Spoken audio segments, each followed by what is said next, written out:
Article 47 से क्या मुराद है कि उनके खिलाफ कार्रवाई नहीं की जा सकेगी? अच्छा, वो बड़ा इंटरेस्टिंग है। वो कार्रवाई इनके खिलाफ नहीं हो सकती मगर हो भी सकती है। हाँ। वो कैसे होगी? उन्होंने कहा जी जो प्रेसिडेंट खिलाफ जैसे कार्रवाई होती है ना, अगर उनको निकालना हो, प्रेसिडेंट को इम्पीच करना हो, निकालना हो, फॉरन सम चार्ज हो दिया था, जैसे कि मुशर्रफ साहब को निकाला था जब ये नून लीग और पीपल्स पार्टी इकट्ठे हो गए थे और धमकी दी थी इम्पीचमेंट की, तो वही प्रोसीजर फॉलो करना पड़ेगा। वो प्रोसीजर क्या है?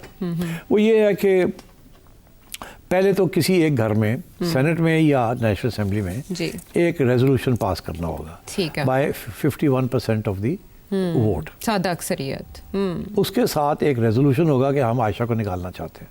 ठीक है, ठीक। उसके बाद ये होगा कि वो स्पीकर साहब के पास जाएगा। स्पीकर साहब कहेंगे अच्छा ठीक है, ये तो आ गया पहला कदम। अगला कदम ये है कि दोनों घरों को बुलाना पड़ेगा और उन दोनों घरों के अंदर 2/3 मेजॉरिटी लेनी पड़ेगी आपको। ओके। फिर जाके आप इम्पीच होंगे। अच्छा। वो जो चार्ज लगेगा ना, पहले तो पहला स्टेप कदम ये है कि पहले मेजॉरिटी मिलती भी है रेजोल्यूशन के लिए कि नहीं, तो उस स्टेज पे ही रोका जा सकता है, या नहीं मिलती। अगर मिल जाती है तो फिर दोनों घरों को इकट्ठा करके 2/3 मेजॉरिटी लेनी पड़ेगी। तो दैट इज़ नॉट ईजी। ठीक, क्योंकि के पास बहुत से पार्स होते हैं कि ये 2/3 मेजॉरिटी जो है इधर उधर हो जाए जी। तो ये पक्का हो गया काम।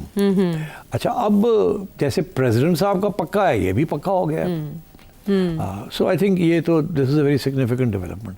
और दूसरा ये जो मैंने पहले कहा कि power has swung away from the judiciary, जो थोड़ी बहुत रह गई थी, टू द एग्जीक्यूटिव। तो आई थिंक ये दो चीज़ें हुई हैं। एक तरफ पार्लियामेंट को और एग्जीक्यूटिव को पावर चली गई हैं, दूसरी तरफ उनसे छीन के कहीं और चली गई हैं, ऊपर कहीं चली गई।